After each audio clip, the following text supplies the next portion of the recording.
जेव्हा सिनेमा म्हणजे फक्त मनोरंजन नव्हतं तर समाजाचा आरसा होता, तेव्हा एक असा कलाकार होता जो पडद्यावर येताच प्रेक्षकांना हसवायचा, रडवायचा आणि विचार करायला भाग पाडायचा.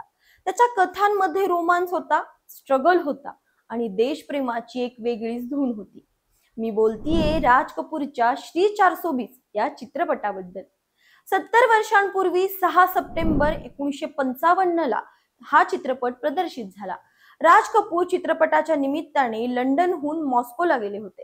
काही कारणास्तव त्यांच्याकडे योग्य कागदपत्र नव्हती, मात्र व्हिसा नसतानाही त्यांना मॉस्कोमध्ये प्रवेश देण्यात आला. राज कपूर बाहेर पडले आणि टॅक्सीत बसले. मात्र त्यांनी पाहिलं की टॅक्सी पुढे जात नाहीये, उलट टॅक्सी हवेत उचलली जातीये. राज कपूर यांना पाहून मॉस्कोमध्ये प्रचंड गर्दी जमा झाली होती. उत्साहाच्या भरात लोकांनी त्यांची टॅक्सी खांद्यावर उचलून घेतली होती.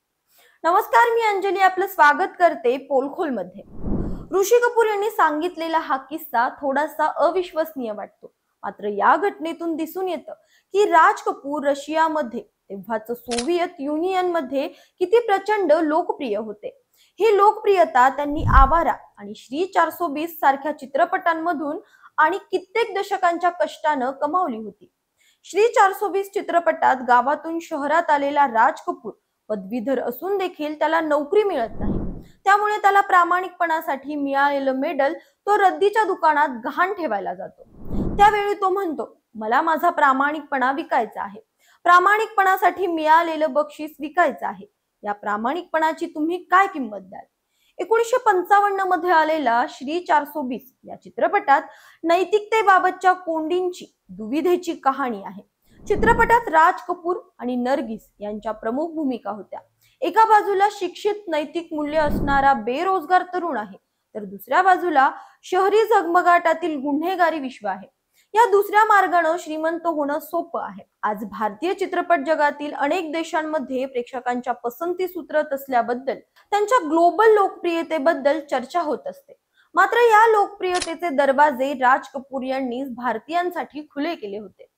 इराण, चीन पासून ते तत्कालीन सोव्हिएत युनियन पर्यंत राज कपूर आणि त्यांच्या या चित्रपटाची जबरदस्त क्रेज असायची.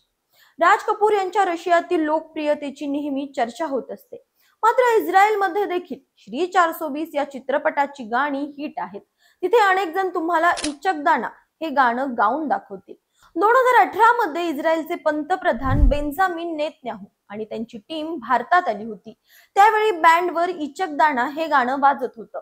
त्यावेळी इस्रायलच्या लोकांनी सांगितलं होतं की त्यांना हे गाणं येतं.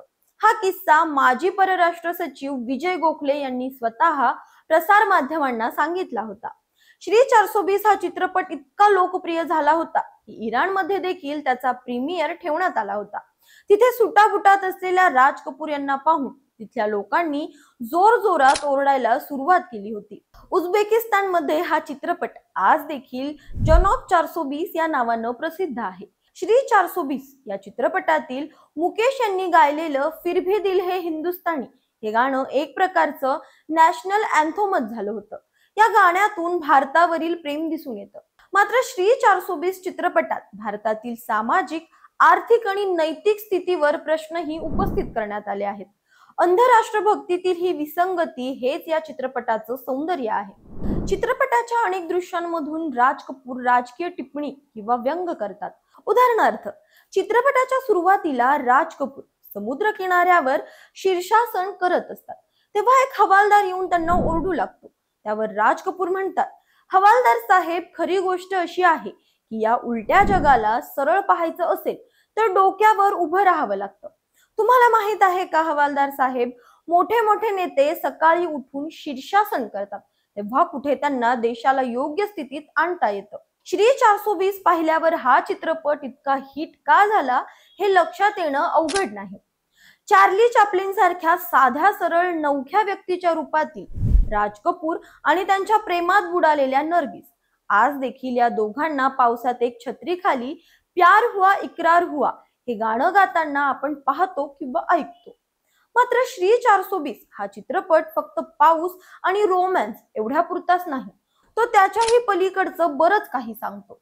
श्री 420 चित्रपट 1955 मध्ये भारताचं चित्र रेखाटतो. असा देश जो स्वतंत्र झाला आहे, मात्र तिथल्या शिक्षित लोकांकडे नोकरी नाही. तिथे गरीब श्रीमंतांमध्ये प्रचंड मोठी दरी आहे.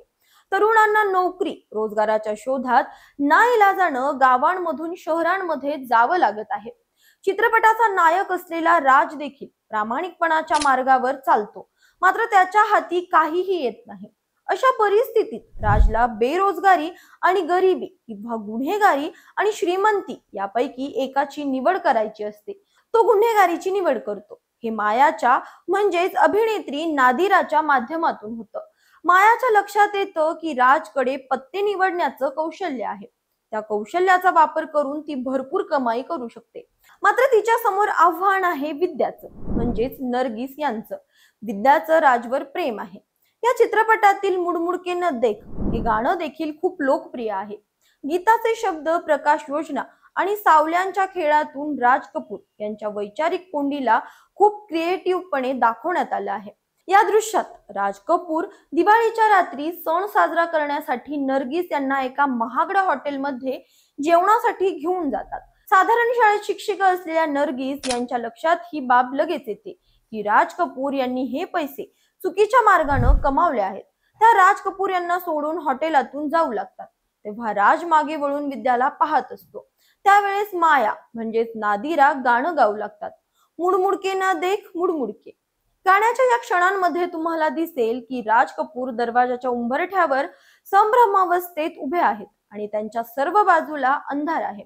मग अचानक त्यांच्या चेहऱ्यावर प्रकाश येतो.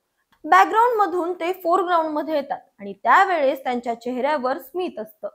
काहीही न सांगता तुमच्या लक्षात येतं की राजनं प्रामाणिकपणाचा उंबरठा ओलांडत गैरमार्ग स्वीकारला आहे आणि तो विद्याच्या जगातील मायाच्या जगात दाखल झाला आहे. सिनेमॅटोग्राफर राधू कर्माकर यांनी प्रकाशाचा उत्कृष्ट वापर करत हा सर्व प्रसंग, त्या मागच्या भावना कोणत्याही संवादाशिवाय प्रेक्षकांसमोर सादर केले आहेत. मग फक्त एक संवाद आहे, इस रास्ते पर तुम्हें विद्या की नहीं माया की जरूरत है.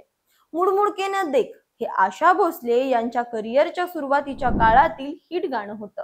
या गाण्यात तुम्हाला बॅकग्राऊंडला नाचणारी साधना देखील दिसेल. साधना तोपर्यंत अभिनेत्री म्हणून लॉन्च झाली नव्हती. या चित्रपटातील गाण्यांबद्दल सांगायचं तर राज कपूर यांचा आवाज म्हणून ओळखल्या जाणाऱ्या मुकेश यांनी श्री 420 चित्रपटातील सर्व गाणी गायलेली नाहीत. प्यार हुआ आणि दिल का हाल सुने दिलवाला ही गाणी मन्ना डे यांनी गायली आहेत. त्यामागचं कारण म्हणजे त्यावेळेस मुकेश गायनाबरोबरच अभिनयावर देखील लक्ष देत होते. ते अनुराग सारख्या चित्रपटांच्या चित्रीकरणात व्यग्र होते. शंकर जयकिशन हे संगीतकार होते, तर हसरत जयपुरी आणि शैलेंद्र गीतकार होते. या चित्रपटातील चरित्र अभिनेते देखील मोठी छाप सोडून जातात. उपाशी असलेला राज मुंबईत भटकत असतो तेव्हा एक गरीब केळेवाली म्हणजेच ललिता पवार त्याला सहानुभूती दाखवते. चित्रपटात मोठ्या शहरांमधील असंवेदनशीलता देखील दाखवण्यात आली आहे. एका दृश्यात नर्गिस केळीच्या सालीवरून घसरतात तेव्हा सर्वजण त्यांच्यावर हसतात. त्या हसणाऱ्यांमध्ये राज कपूर देखील असतात. थोड्या वेळानं राज कपूर देखील त्याच केळीच्या सालीवरून घसरून पडतात तेव्हा सर्वजण त्यांच्यावर हसू लागतात. त्यातील एक जण म्हणतो, यह बंबई है मेरे भाई, यहाँ दूसरों को देखकर सब हंसते हैं. ख्वाजा अहमद अब्बास यांची ही कहाणी तसं पाहता नैतिक मूल्यांविषयीची आहे. मात्र ही कहाणी स्थलांतरितांचा प्रश्न देखील मांडते, जे आजही सुरू आहे.